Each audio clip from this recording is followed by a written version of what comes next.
We go out to the River Islands guest line and say hello again to our friend who we haven't talked to since football season. That is Mark Schlereth. Odyssey NFL Insider Calls are brought to you by Liberty Mutual Insurance. Only pay for what you need. How you been, Stink? What's going on?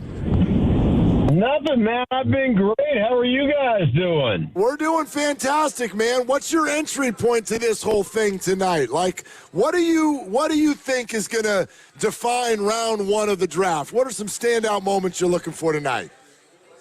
Well, you know, it's interesting. I mean, look at Ohio State. They may legitimately, I don't know, 4 defensive players from Ohio State getting drafted in the first 15 picks. How'd they lose a game? Like, how do you, like, I mean, it's unbelievable. Look at guys like Caleb Downs, an absolute pit. Walk into my study to watch him play, and I put a tie on the doorknob and told my wife, don't come in here. You know, I'm watching Caleb Downs film. Like, it's ridiculous. So, yeah, the Ohio State's got some big-time players. I think there's some really, like, one thing about the NFL draft, there's legitimately probably 15 to 17 players that have legit first-round grades.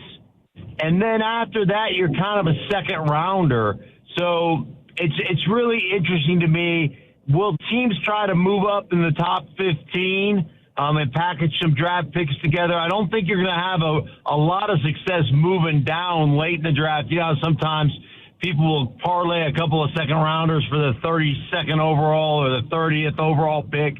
I don't know if that's going to happen this year. Is that because there's one, maybe 2 quarterbacks in the first round, or is it just because of a general lack of overall surefire first-round talent?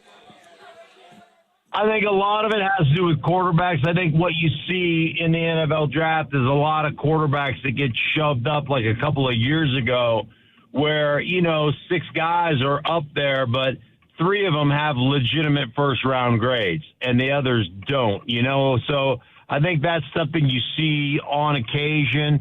I think there's some really good, like, big-time offensive linemen in this draft. I think there's some big-time, D-linemen. I think there's some good line of scrimmage players in this draft that you could lock in and have those guys be around for the next dozen years. I mean, Stink, you're talking the 49er fan language right now. They could probably use help on both sides of that line. And here's my question for you. They're in a weird spot. They know that they need some offensive line help. They know they need an heir apparent to Trent Williams, but they also signed him to 2 more years. Does it make sense in your mind for the 49ers to think offensive line in round 1 in that situation?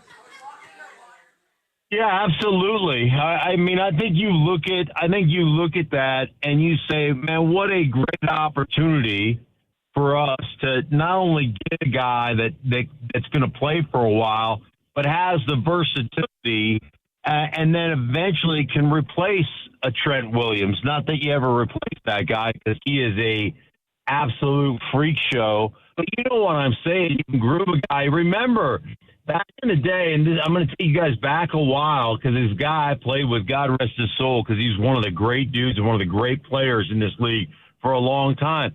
But when the Baltimore Ravens drafted Jonathan Ogden, future Hall of Famer, they played him at guard his first year because Tony Jones was their starting left tackle. And Tony Jones was a Pro Bowl player in his own right, a great player. He came to Denver, and we won a couple of Super Bowls together. But because of Tony Jones and how good he was, they groomed Jonathan Ogden and let him play, offensive guard for his first season. So, like, there's an opportunity to still draft a dude that you think, hey, eventually this guy's going to be a big-time tackle for us. But as of right now, we're just going to put him at the guard position or we're going to put him at the right tackle. But wherever you want to play him, and he's going to be, he's going to be great for us. So I think there's an opportunity to do that, and still find a dude that will give you great things. Defensive tackle, I think there's some really good D tackles in this draft as well that may not. The thing about defensive tackles, guys, they're not usually polished coming out of college, because they just physically dominate people in college. So they don't really develop as pass rushers. So it takes a little bit of time for those guys to be developed in the league. But there's some really good run defenders in this draft that I think are big-time players inside that might be around later in the draft when the 49ers are going to pick. So you mentioned the idea of having a guy who's a tackle, kick into guard for a while. How rare is that? You mentioned Jonathan Ogden, who is Hall of Fame caliber. Is that really a rare player who can actually do that? No, it's much easier to kick inside. Like, I mean, come on, I played guard in the league for 12 years. If I can play, anybody can play inside. My coach used to say, man, I can get bums off the highway to do what guards and centers do. It's tackles that we covet. So it's for a guard, like if a guy like me, it would have been impossible to kick outside. But for outside guys, it's easy to kick inside. It's just you're in a phone booth. You got one dude, big fat guy on one side of you, big fat guy on the other side of you, and you're blocking a big fat guy. Like there's an equation there.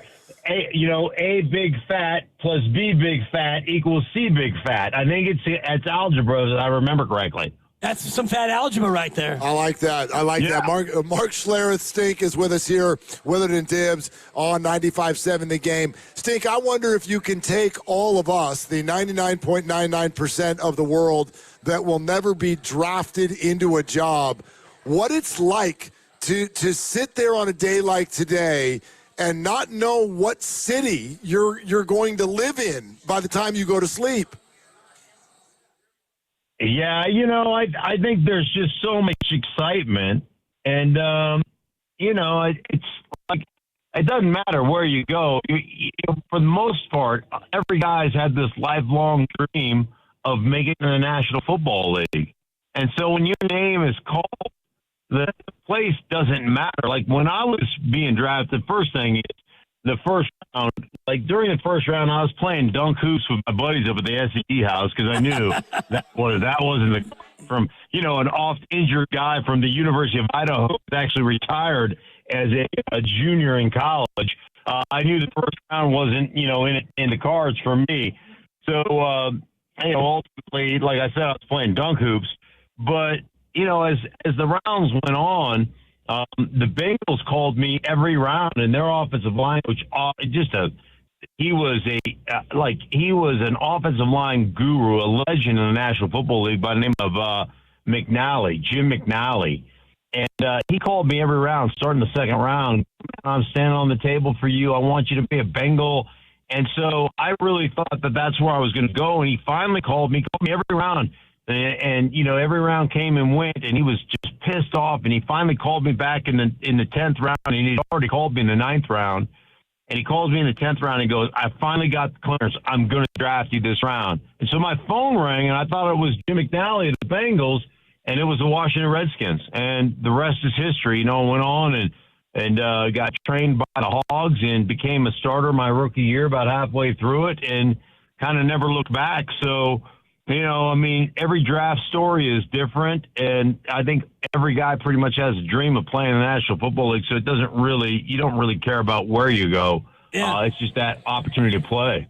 10th round pick, and only 21 non-kickers played more games than you in your draft class. So I think you did more than your 10th round grade would indicate. How tough is it, Mark, for teams on this night, just one round, to go out there and really figure out if it's best available or if they are trying to fill a need? Well, the bad teams are trying to fill needs. That's what bad teams do. Bad teams draft at the top of the first round. Instead of taking a great football player, they take a great positional player. Why? Because your stupid fan base is going to fall for it and say, "Oh my God, look, we got this guy that's going to save our franchise. He's a quarterback, or he's a wide receiver, or he's this, that, and the other." And, fan bases get excited about that and enamored by that. Good franchises draft great players regardless of position. So, there's a lot of complaining that will go on because a team takes a safety, or a team takes a player that you don't feel like is an automatic impact guy. But that's the great franchises don't chase positions. when you chase a position, what ends up happening to you is oftentimes when that guy fails, you're constantly chasing that position. And so you keep chasing and keep chasing and keep chasing. And the next thing you know, you've got, a dozen positions that aren't worth a crap. And you wonder why your football team wins 4 games every year. I present to you the New York Jets and the Arizona Cardinals. Oh. Those are good examples. Stink, have you ever been in retirement? Have you ever been in a war room? No, never been. I mean, I've gone into several organizations after the draft and seen their board, like the Broncos and several other organizations, seen their board and what they think of guys and stuff. But I've never actually been in a war room during a draft. Yeah, because the reason I ask is I would love just to be a fly on the wall to understand how chaotic or maybe not chaotic that process is. The Niners are at 27. There's a bunch of stuff that needs to happen before it's their turn. I wonder, and maybe you do know this, even having not been there, to what level teams, when it's their turn, do they usually know, okay, this is what we're going to do. This is our guy at this point. Or does that pick ahead of them go, and then all of a sudden it's chaos and running around and grabbing phones and calling people? I think when you're like the Niners right now, and I've talked to a lot of former GMs, a lot of current GMs, a lot of people inside the business, they usually have about 6 dudes that they love that they've got similar grades on.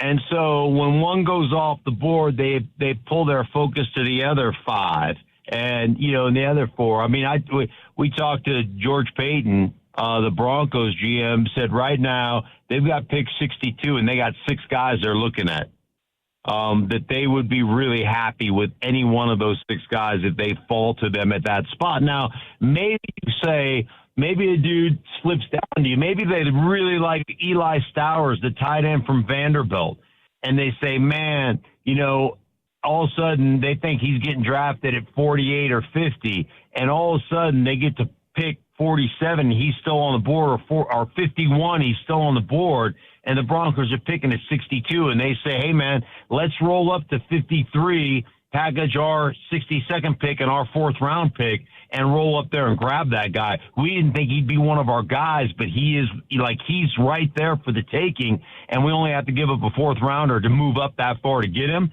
Then I think that's where you start to, the phones start to ring, or you start calling people and seeing if you can manipulate the draft at that point. You mentioned tight end, and the 49ers are sitting with George Kittle, who's an unbelievable player, possible Hall of Famer, but coming off the Achilles. How high should they prioritize finding someone not only for now, but for the future?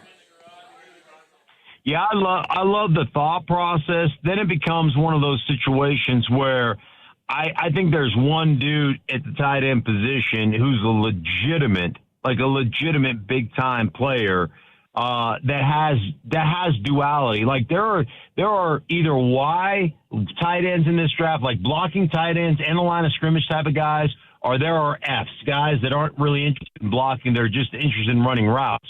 And that doesn't fit, the system in San Francisco. Like, you got to be able to do everything. And that's what makes them so unique under Kyle Shanahan's system. So, Kenny Sadiq is the only guy to me that's legitimate big time both ways. Now, the other dude that I think has a little bit of that potential is the Eli Stowers kid out of Vanderbilt. But you're not taking him with the 27th overall pick. You'd rather trade out of that spot, move into the second round and compile another second round pick. So that's the gamesmanship there. Everybody else doesn't really have that duality at the top of the draft. Maybe there's a couple guys I haven't studied later on in the 4th or 5th rounds that may be able to do that. Remember, Kittle was a 5th round pick. So maybe there's some other guys in the draft, but none of the guys at the top of the draft in the first 2 or 3 rounds, to me, you're either a Y or an F. So you wouldn't kind of move up or take a guy at 27 because there's nobody that really fills that role at 27. Mark Schlereth with us on Willard and Dibs. Now, Stink, I'm mindful of what you said earlier. The bad teams are the ones that chase positions. The good teams just get really, really good players. But I do want our listeners to hear your take on what you think the 49ers' biggest needs are, especially after the offseason and the signings that they've made. Yeah, I mean, obviously the receiver position is something we talked about a lot with them, but I love some of the guys, they got. Obviously Mike Evans. If Mike Evans is healthy, he's an absolute freak show. I love, Christian Kirk's a good football player, man. He just, moves the chains and those kinds of things. So, like, when I look at the Niners, I just think line of scrimmage players. I think defensive line is a position that they need depth at. And then I think offensive line is another position they need depth at. And I know that doesn't blow, sunshine up your skirt for most people, but it does. The trenches are what win football games in the NFL. It just is.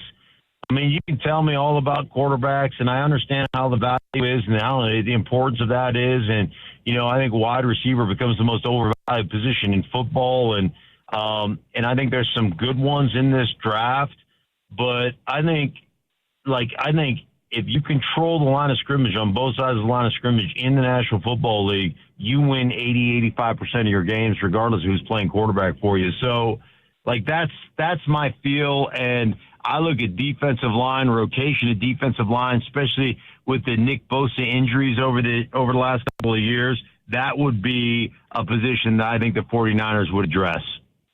You mentioned quarterback, and Mac Jones is probably the best backup in football. If the Niners were offered a second-rounder that they could use tomorrow, would you pull the trigger and trade Mac Jones for a mid-second-round pick?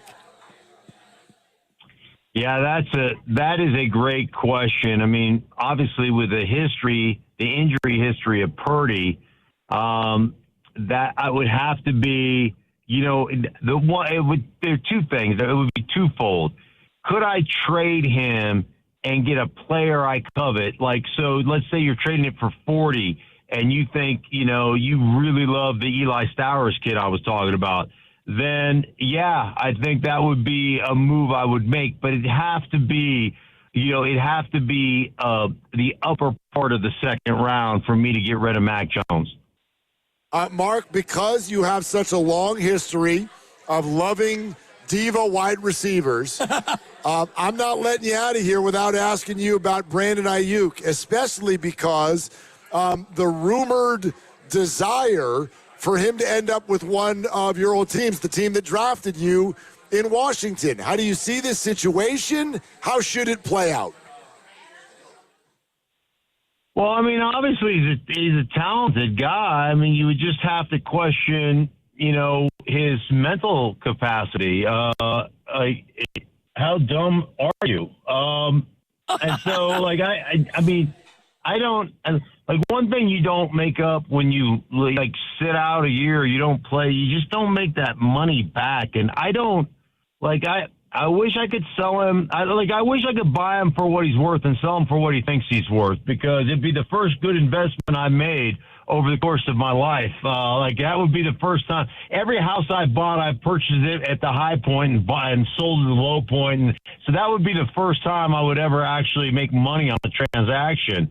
But I just don't. I don't understand. I really don't understand him. I don't get what it is. I don't know. I don't understand his mentality. I just think you overvalue yourself. But whatever. I still think he's a good player. But if I'm a general manager, would I want to bring in a diva who really hasn't? I mean, he's not a top 5 or 10 wide receiver in the league. Nope. So all of a sudden, why am I going to bring in a headache? Why am I going to bring in somebody I got to babysit? Listen, every franchise in the National Football League has 5 guys that are village idiots that we have to babysit, right? I don't want a 6th village idiot on the team. So no, I'm not really interested, but whatever. I mean, people get enamored by that stuff. Is that true, Mark? 5? At least 5 on every team? Oh, yeah, there's at least 5 morons on every team. Okay. Maybe next time we can run through each team. Yeah, a guy like me gets assigned to that. Like, hey, like that, like your coach would come down and go, hey, Stink, like Shanahan, like Kyle's father. Hey, Stink, could you wrap your arm around this kid and kind of babysit when we're on the road and during training camp? And yeah, okay, I got you. You know, I'll take care of him. Yeah, every team's got at least 5 of those guys. And the Jets might have like at least 6. The Jets probably have 26. Okay, perfect. Yeah, there it is. Hey, Stink, it's so great to reconnect with you. And half of them are on the coaching staff. Oh, wow. Oh, that was rude. I apologize. No. That was entertaining, actually, is is what I would call it. Is on the coaching staff. I've known the kid since he was 9 years old, so I'm taking that one personally, Stink. All right, well, you can do that. You can do that. I don't have a problem with that. Yeah, and he can also confirm what you said to be true. But anyway, Stink, thanks so much, man. Great to have you. Enjoy tonight. Enjoy the weekend. You guys got it, man. Be well. Take care. All right, you too. There he goes. NFL Insider Calls, brought to you by Liberty Mutual Insurance. Only pay for what you need.